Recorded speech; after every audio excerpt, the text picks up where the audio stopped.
बिस्मिल्लाहिर्रहमानिर्रहीम। अस्सलाम वालेकुम। मैं हूँ खाना मानसा शहज़ादी ज़ाहिद पब्लिशर्स में खुश आमदीद। प्यारे बच्चों, हम उर्दू की किताब बराए जमात छठी पढ़ रहे हैं और आज हम इसका सबक नंबर 3 बर्दाश्त और रवादारी पढ़ेंगे।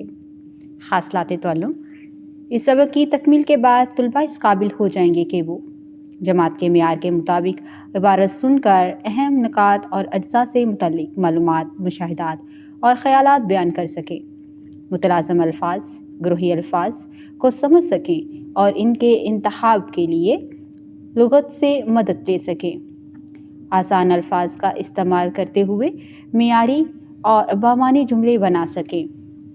तावील इबारत को दुरुस्त तलफ़्फ़ुज़ के साथ पढ़ सकें। सुनकर मुख्तलिफ़ असनाफ़ सुहन की निशानदही कर सकें। सेहत और रफ्तार के साथ इमला लिख सकें।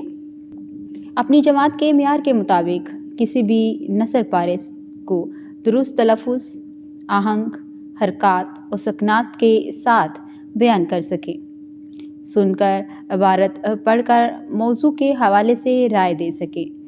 दरसी और दीगर कुतब में पेश किए गए मतन को पढ़कर सवालों के जवाब लिख सकें। नसर को फ़हम के साथ पढ़कर मुतलका मारूज़ी और मौज़ी सवालात के जवाबात दे सकें। नसर तहरीर में इम्तियाज़ कर सकें। किसी कहानी, वाक़े और तकरीर को पढ़कर सुनकर अपने अल्फाज में लिख सकें। आगाज़, नफ्स मज़मून और एहततामिया को मद्देनज़र रखते हुए अपने ख़यालात, मुशाहिदात और मालूमात की रोशनी में कम से कम 200 अल्फाज पर मुश्तमिल मज़मून लिख सकें। सोचें और बताएं, बर्दाश्त और रवादारी के मुतल्लिक आप क्या जानते हैं? मज़ीद जानें।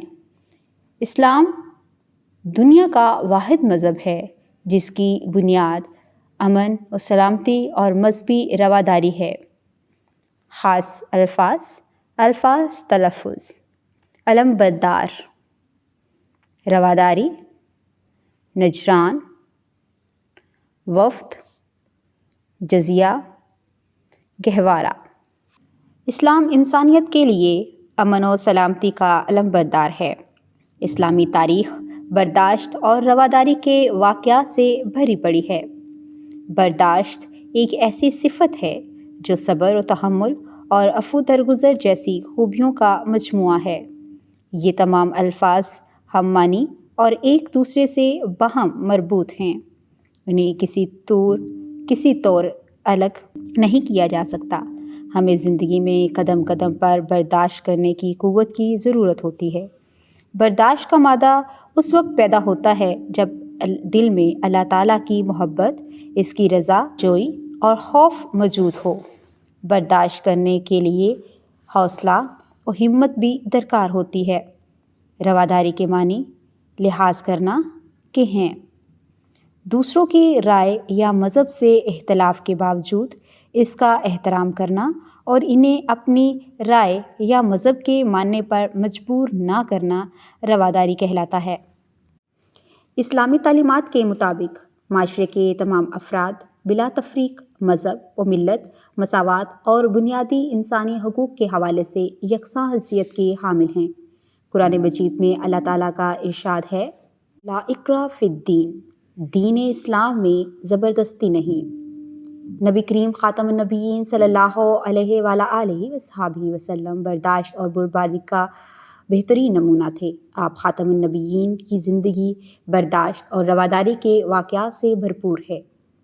नबी करीम ख़ातमुन नबीयीन ने हज़रत ज़ैद बिन हारिस रज़ियल्लाहु तआला अन्हा के साथ इशाअत इस्लाम के लिए ताइफ़ का सफ़र किया तो वहाँ के बाशिंदे राफ़्ता हुए और शहर के कुछ आवारा लड़के आप ख़ातमुन नबीयीन को तंग करने के लिए दरपे हुए और पत्थर फेंके। आप ख़ातमुन नबीयीन ज़ख्मी हो गए और नलाने मुबारक खून से भर गए। इस खौफनाक सूरत हाल में 2 फरिश्ते अल्लाह ताला की तरफ से आप ख़ातमुन नबीयीन की खिदमत में हाजिर हुए और अर्ज़ किया कि अगर आप ख़ातमुन नबीयीन हुक्म दें तो ताइफ़ की बस्ती को इन 2 पहाड़ों में पीस दिया जाए। आप ख़ातमुन नबीयीन ने फरमाया, नहीं, मुझे उम्मीद है कि अल्लाह ताला इनकी नस्ल से ऐसी औलाद पैदा करेगा जो कि अल्लाह ताला की इबादत करेंगी और इसके साथ किसी को शरीक नहीं ठहराएगी। حضرت انس رضی اللہ تعالیٰ عنہ بیان کرتے ہیں کہ نبی کریم خاتم النبیین کے ساتھ جا رہے تھے۔ آپ خاتم النبیین کے اوپر ایک نجرانی چادر تھی جس کے کنارے سخت موٹے تھے۔ ایک عربی نے اس چادر کو پکڑ کر سختی کے ساتھ کھینچا۔ میں نے دیکھا کہ اس چادر کو سختی کے ساتھ کھینچنے کی وجہ سے آپ خاتم النبیین کے کندھے پر نشان پڑ گئے تھے۔ پھر اس عربی نے کہا، اے محمد خاتم النبیین، آپ خاتم النبیین کے پاس جو اللہ تعالیٰ کا مال ہے اس میں مجھے دینے کا حکم دیجیے۔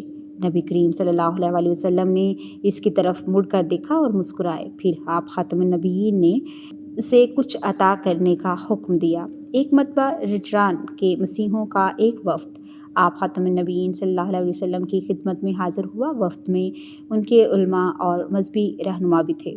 آپ خاتم النبیین نے وفد کو مسجد میں ٹھہرایا اور انہیں اپنے مذہب کے مطابق عبادت کرنے پر روک ٹوک بھی نہیں کی۔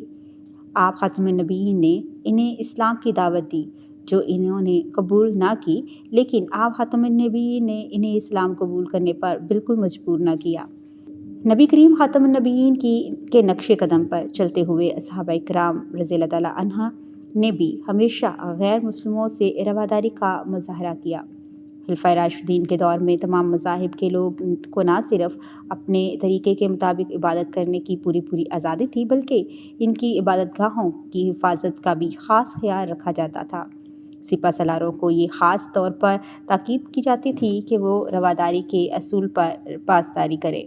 شام فتح ہونے کے بعد حضرت خالد بن ولید رضی اللہ تعالیٰ عنہ نے اس بات کا خاص طور پر اعلان کیا کہ مسیح برادری کو ملک میں اپنے مذہب پر عمل کرنے میں مکمل آزادی حاصل ہوگی۔ حضرت عمر فاروق رضی اللہ تعالیٰ عنہ نے غیر مسلم رعایا کے جان و مال اور مذہب کے حقوق کو محفوظ بنایا۔ آپ رضی اللہ تعالیٰ عنہ کے زمانے میں بیت المقدس کے مسیحیوں کو واضح طور پر بتایا گیا کہ ان کی عبادت گاہوں کو کوئی نقصان نہیں پہنچایا جائے گا اور مذہب کے بارے میں ان پر کوئی جبر نہیں کیا جائے گا۔ اسی طرح اہل نجران کے جان و مال اور مذہب کی حفاظت بھی کی گئی تھی۔ حضرت عمر رضی اللہ تعالیٰ عنہ نے ایک مرتبہ ایک غیر مسلم بوڑھے کو بھیک مانگتے ہوئے دیکھا۔ آپ رضی اللہ تعالیٰ عنہ نے پوچھا، تم بھیک کیوں مانگ رہے ہو؟ اس نے کہا کہ مجھ پر اتنا جزیہ لگا دیا گیا ہے جسے میں ادا نہیں کر سکتا۔ یہ سن کر آپ رضی اللہ تعالیٰ عنہ گھر گئے اور اس کو کچھ نقد رقم دی اور بیت المال سے اس کا وظیفہ مقرر کیا اور کہا کہ یہ انصاف نہیں کہ جن لوگوں کی جوانی کی کمائی سے ہم نے فائدہ اٹھایا ہو، بڑھاپے میں ان کی پرواہ نہ کریں۔ رواداری کے تحت اسلام رواداری کے تحت غیر مسلموں کو ان کے مذہب پر قائم رکھنے اور اس کے مطابق زندگی گزارنے کی پوری آزادی دیتا ہے۔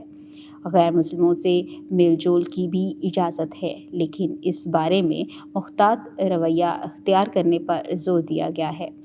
دوسروں کی خاطر اپنے عقیدے میں کمی بیشی کی ہرگز اجازت نہیں۔ رواداری سے بہت سے فائدے حاصل ہوتے ہیں، جیسے رواداری سے معاشرہ پرامن رہتا ہے، انسان میں صبر و تحمل اور برداشت کا جذبہ پیدا ہوتا ہے، ایک دوسرے کی رائے اور جذبات کا احترام کرنے کا درس ملتا ہے۔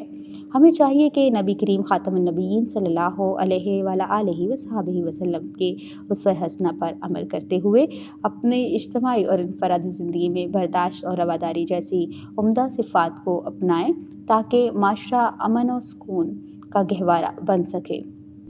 ٹھہریں اور بتائیں، نجران کے وفد سے نبی کریم خاتم النبیین صلی اللہ علیہ وآلہ وصحبہ وسلم نے کیا سلوک کیا تھا؟